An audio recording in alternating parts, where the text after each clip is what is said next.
Howdy, welcome back to another episode of DRG. I'm your host Nathan. On today's episode of the 460 budget rebuild, we're going to go over plastigage on the main bearings, and so I'll install the crankshaft back in here, go over the use of plastigage, and I'll probably install the camshaft right now because the camshaft will be easier to get into with no crankshaft in here. So I'll go install the crankshaft, do a plastigage, pull the crankshaft back out, install the camshaft because I can help guide it in while the crankshaft is out, and this is going to be the easiest time to do it. I've already cleaned the block, I've re-honed it some more. Pulled the crankshaft out, nothing super spectacular there. It's just basically undo the main cap bolts, and you got 5 mains. On Ford, number 3 is your thrust bearing, which so you got your standard bearings here with your oil grooves, and then you have your third one, which is your thrust bearing that has bearing surface on the front of it and bearing surface on the back of it. And this is for crankshaft in thrust, which matters especially on manual transmission cars. It'll actually, and some automatics, if you have a bad torque converter, could also affect the torque converter balloons, and the pressure throws your crankshaft forward. So there's in play here because you don't want your crank walking back and forth. And then obviously you have your main bearings, and your rear main seal goes right in this groove here. And surprisingly enough, when I pulled this one apart, the rear main seals are, I guess you'd call these a rope seal. They're not really rope material, but they're definitely fiber.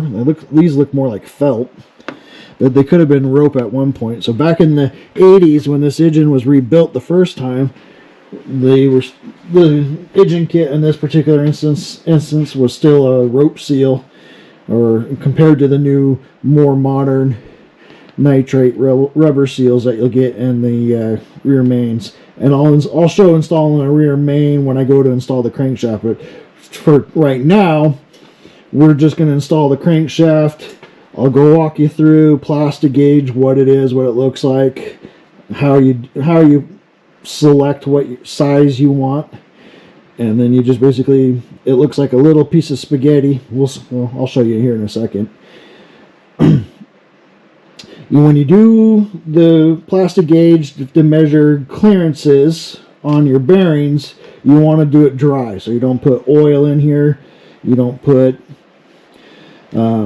gear oil in here, or not gear oil, assembly lube or motor oil. You do it dry. You're not spinning the crank, so you don't really have to worry. You're just setting it in there, putting a piece of plastigage across the crank journal, and then tightening down the clamp. And then once it's clamped, tighten down to torque to specs, you undo it, pull it out, and then you measure. We'll go over that a little bit more. You'll see bearings have tangs on them, and I think I'll show you an old bearing.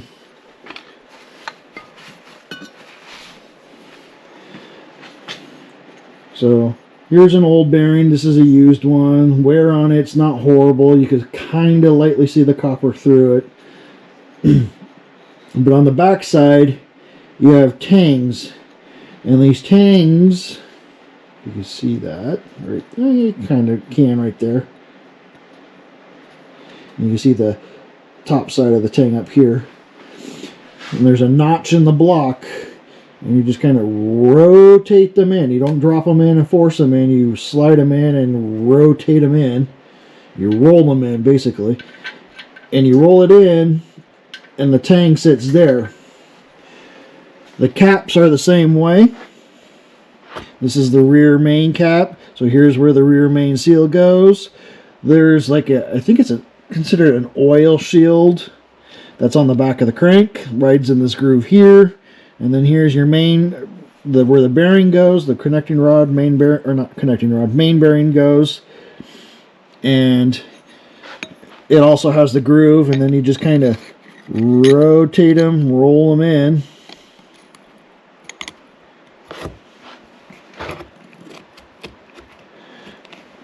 Ta-da! That's basically how you install bearings. And then on the caps, they're arrowed, marked forward, though the rear's not, because, well, it's kind of self-explanatory. I haven't washed this one yet, so it's oily and greasy.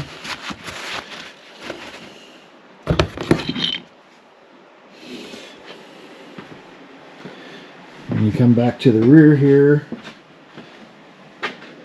and when you install it, you'll notice tangs right there, and you're putting the two tangs together, basically. Dink, dink. So I need to run these through the parts washer, get them all clean. I'd say run them through the dishwasher, but only do that if your significant others aren't home. Don't ask me how I know. And also never use super clean in your dishwasher unless you plan to rebuild your dishwasher. Replace all the seals in it. Don't ask me how I know that one too. So got it set up for setting the crank back in with plastigage.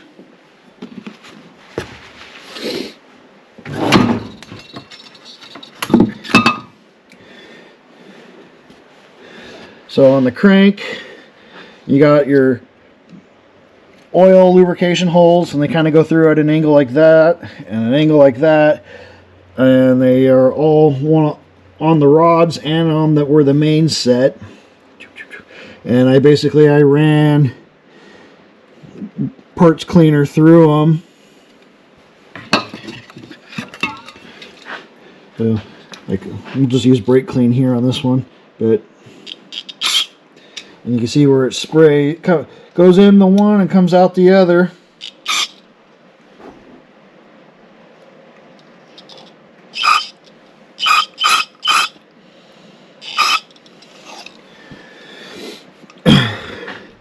And basically all I did was run parts cleaner, brake cleaner through all the holes, and then ran pipe cleaners through them as well.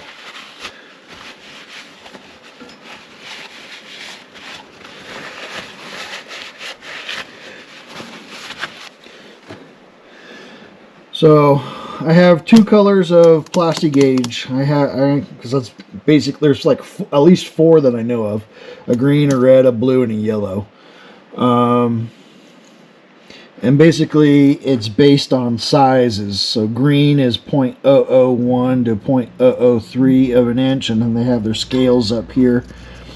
The other side is also listed in millimeters, so if you happen to be working on something where they mentions the clearances in millimeters, they're on both.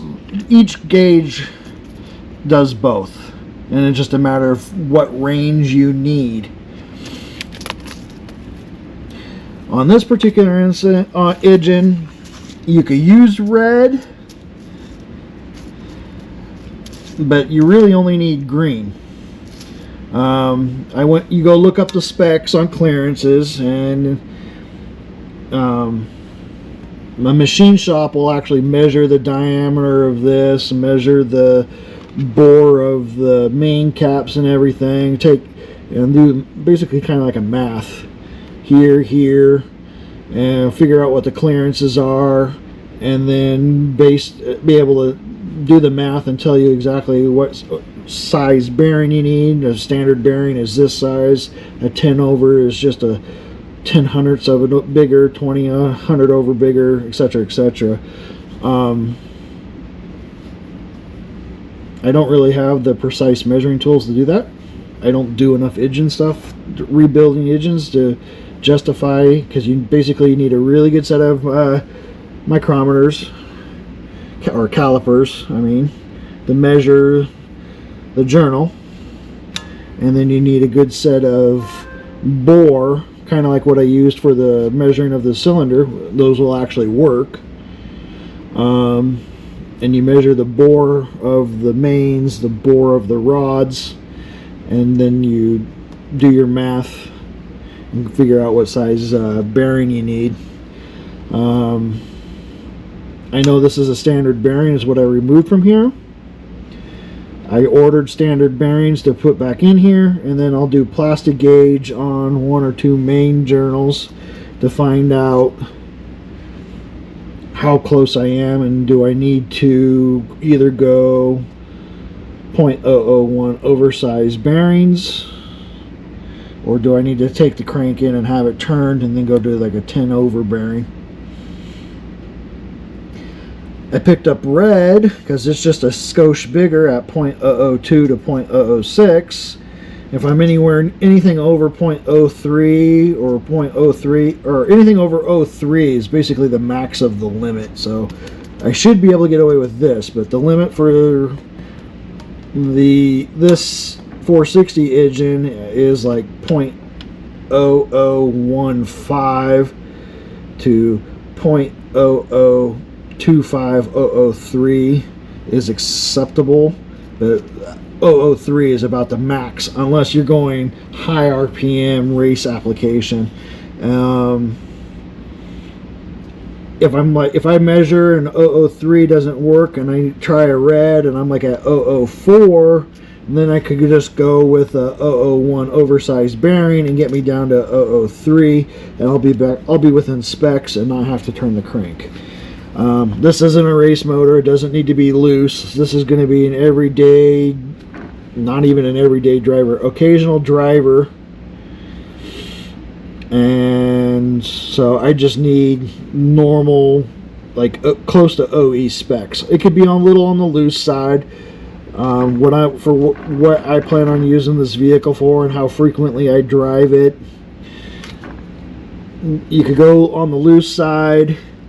You get the rest of your engine set up correctly. You could run on the loose side and it'll run fine for a long time.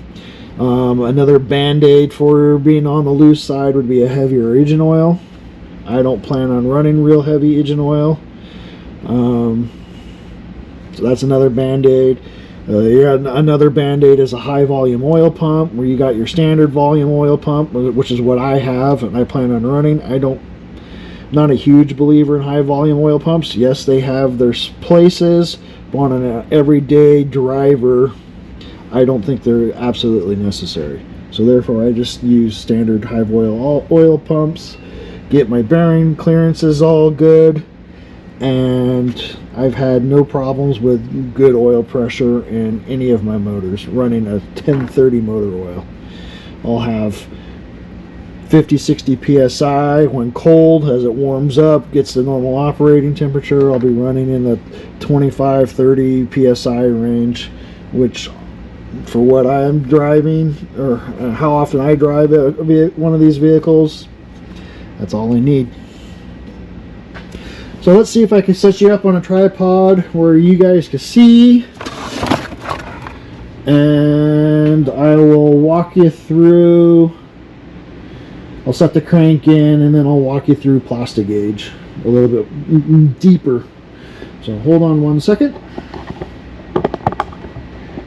I'm going to use my short tripod instead of putting you on the large one.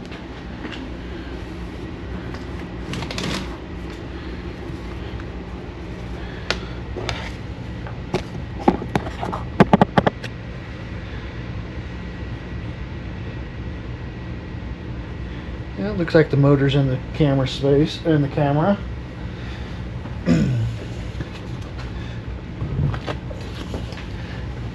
Heavy, by the way. This is not a light crankshaft by any stretch of the imagination.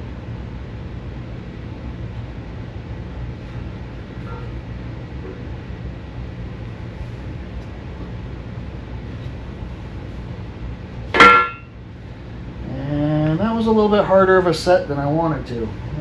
Tried to put it in nose first. It didn't quite work as well as I wanted it to. So when we come to plastigage,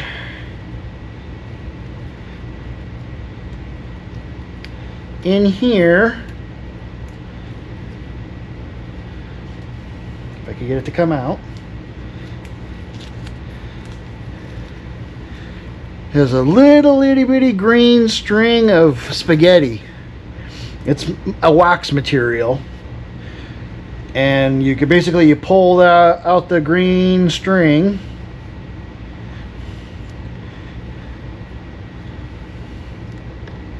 I don't know if you can see that.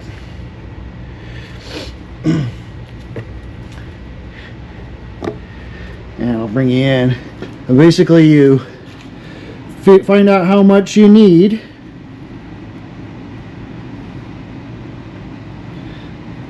cut it, set it down, and then clamp the main caps to, or torque the main caps to spec.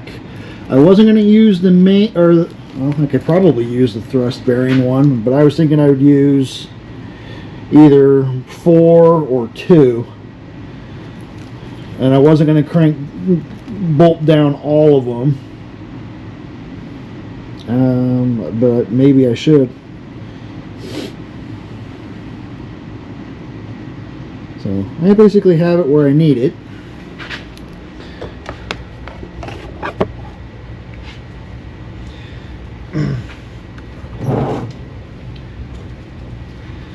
So basically just cut it off.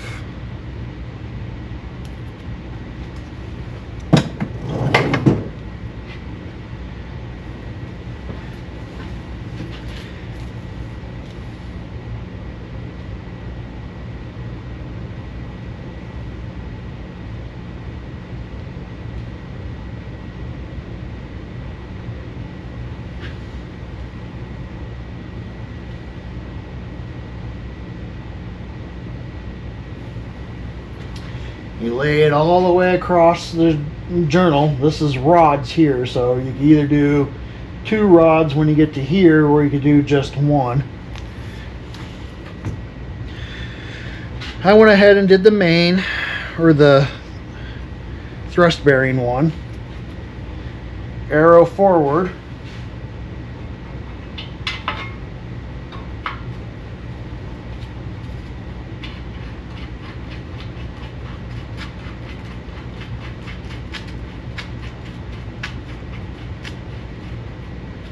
Just gonna snug them down by hand.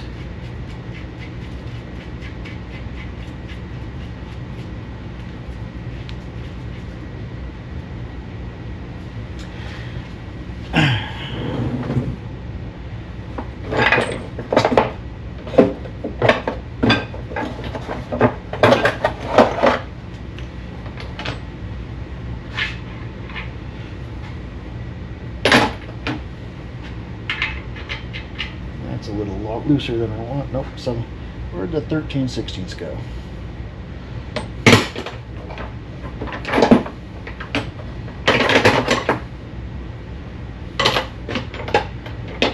Oh. Can't find it because it's still on the ratchet from taking it apart.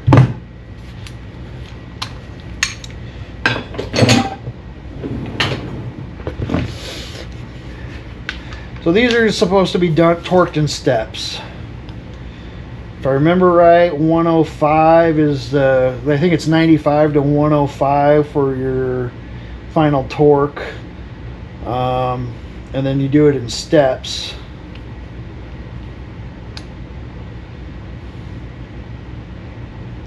So I'm thinking 50, 75, 100.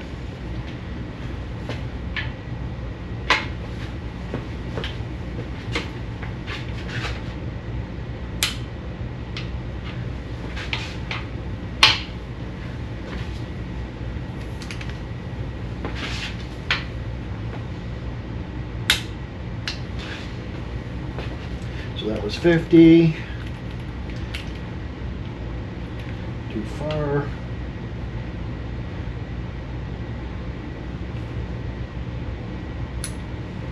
75.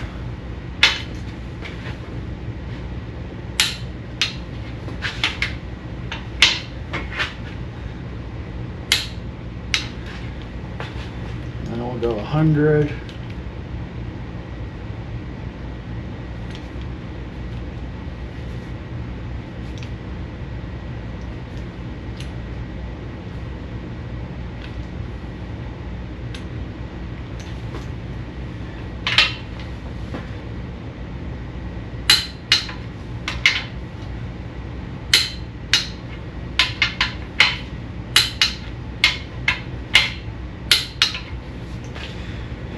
All right. Go ahead and back that off.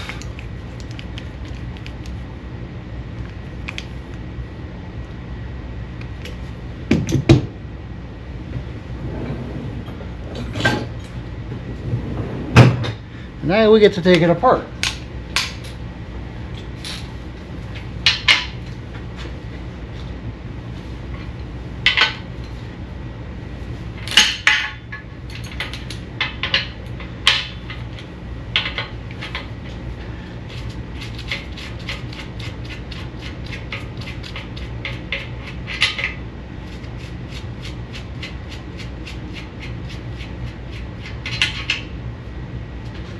Okay.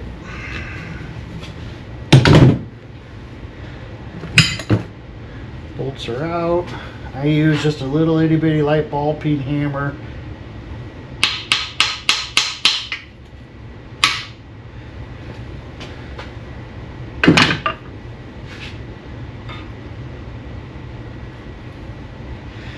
So it'll leave an imprint on the bearing.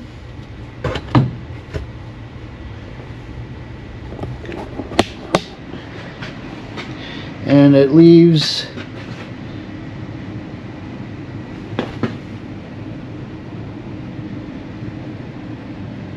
an imprint. Wow, I just cannot get the light right, can I?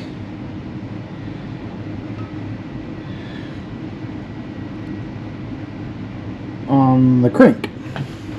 And when you do this, you're kind of looking for how well it flattened. So you'll see I have really good flatten there, really good flatten there, and then it didn't even crush in the middle. Now that may have been me being operator error, and then obviously I didn't crush all the way out on the outside edges. Part of the reason why I didn't crush in the middle though, is and probably why I shouldn't have been using the thrust bearing, because it's a full groove bearing. So it didn't crush in the middle and it didn't crush on the outside edges because, well, there was no bearing material there to crush that.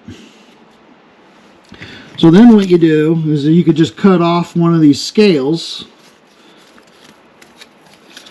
off of this, because each one's just its own little scale.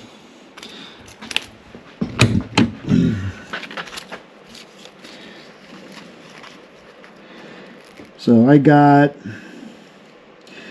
well, helps to be on the correct side. And the way to think about this is the skinnier the line, the bigger the clearance. So at a 0.03, we're doing better than 0.003. So yay, we don't need to really go different bearing size. If I had to guess, that looks like 0.02 to me. And at 0.02, I'm okay with that. I'll do one more just for practice. Man down. And that hurt. Tried to catch it with my feet. So how bad did I goober up this bearing?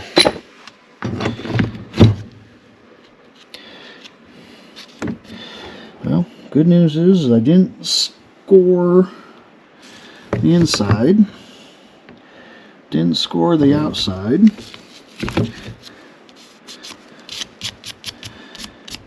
Maybe a little fudge mark on the one of the thrust faces, but not super critical. And I don't see any damage in the housing itself.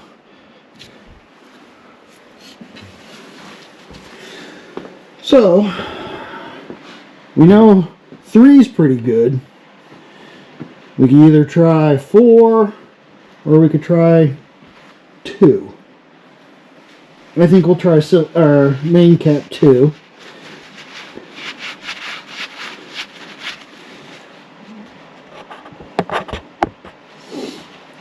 So we'll get another piece of plastigage.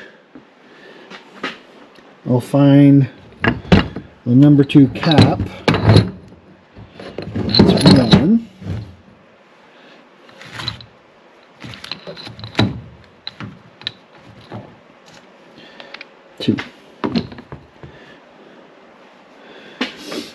And you want to wash the back side of these where they bolt down before you put them all back together. Bearings, I like to save the old ones for whatever weird reason. And then the new ones are wrapped there. You'll see the top of the caps on everything, but the thrust bearing is a solid bearing. And then if you go back earlier, the lowers all have grooves in them. So you just kind of roll that in.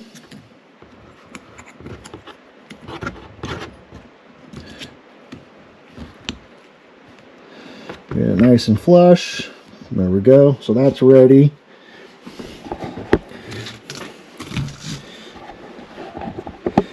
Set you guys down again.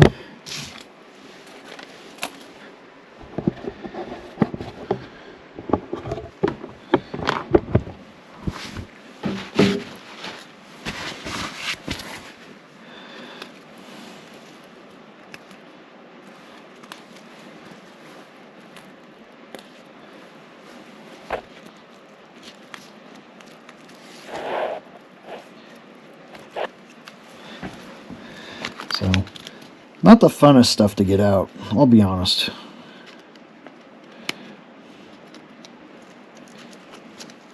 So you kind of want to be careful so you don't squeeze the crap out of it.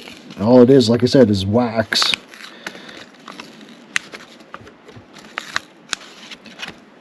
What did it do? Fall out? Oh.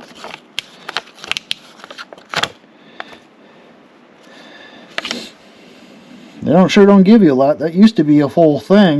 This is the first time doing it, so sure don't seem to give you as much as they used to. Why does that not surprise me in this day and age?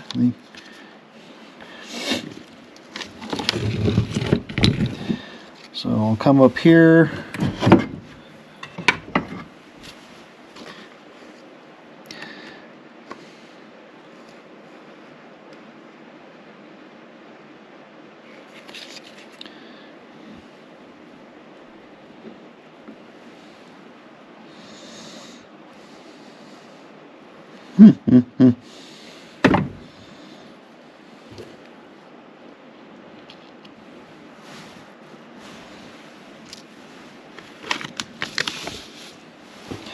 Alright, itty bitty tiny piece again.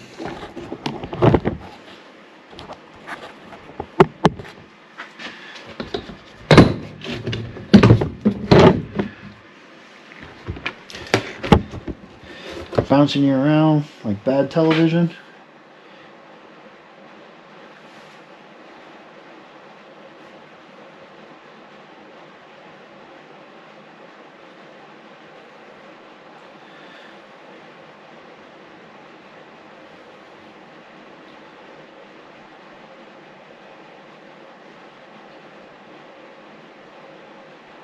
Okay.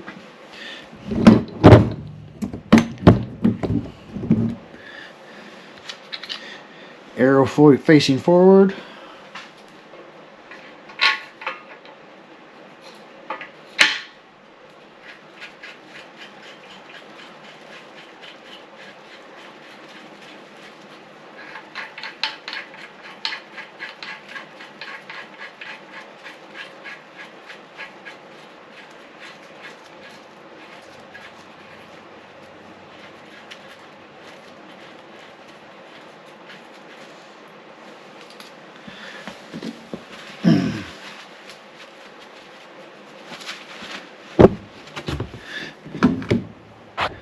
Oops, bumped the camera.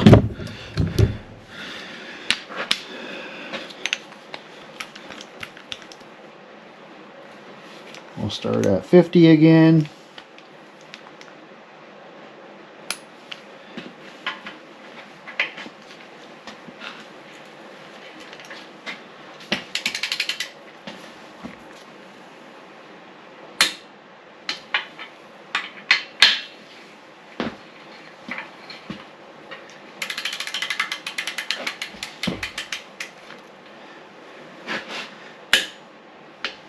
There's 50.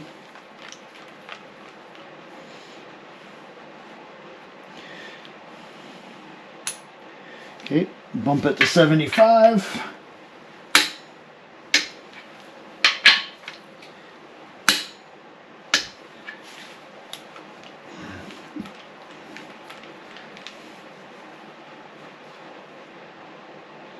Go to 100.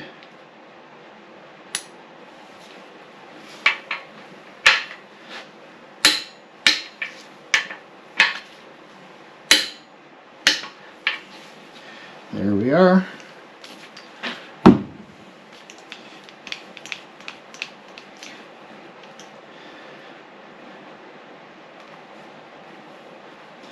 Now, I saw someplace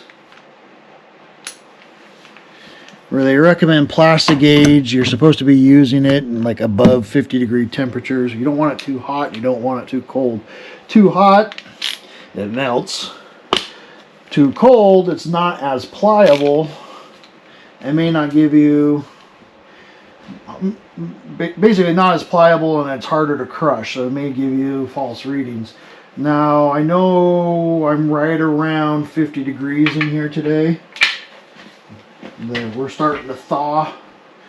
We're no longer 37.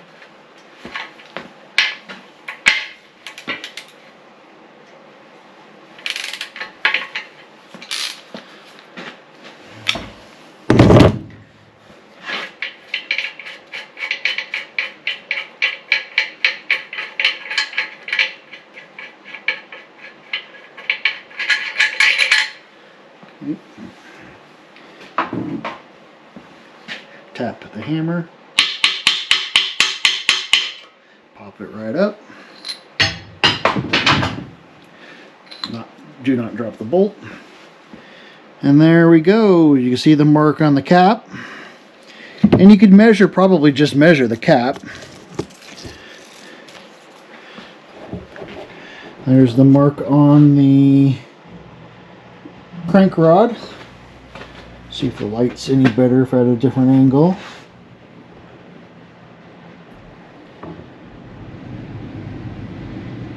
There you go, kind of in the shade.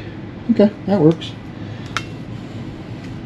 Get your little plastigage out. And that's the millimeter side again. Let's go to the freedom side.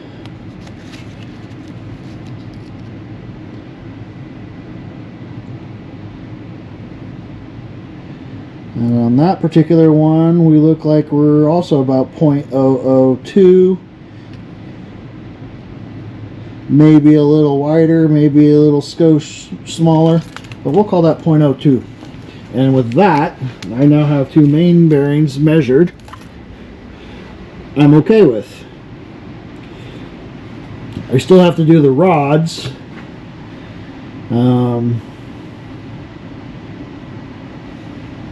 Rods I'll probably do when I install the pistons. I'll do the pistons, bring them in. That way they're all in here. We'll pick one or two. We'll go through, measure one or two of them, and call it good. So at this point, all I got to do is clean off the wax off the crank. I'll pull the crank out of here, and then I'll go ahead and install the camshaft just to get the cam out of the box. And like I said, easier to walk it through while the engine's torn down. And I already put gear oil, or assembly lube. I don't know why I keep calling it gear oil, because it's kind of running like gear oil this time. It's not the normal thicker stuff I usually use. And I'll also walk you through a cam installation and show you how it's easier to do with the crankshaft out, and no special cool handle, $50 handle that bolts to your into your camshaft to help hold it. I'm usually too cheap to buy that tool. I usually just find a long bolt that threads in and use that. But when you don't have a crankshaft in there, you really don't need anything in the end of your camshaft to walk it in. You could just reach through, take it step by step. So at this point, I'm going to stop the filming. I'm going to clean this, pull the crankshaft out, put it back on my toolbox, and then I'll dig the camshaft out and start up the camera again and show you guys the camshaft install. So stay put. I'll either break this up into 2 episodes, or I might combine these 2, because this is running longer than I actually anticipated. So if this is the end of this episode, thanks for watching.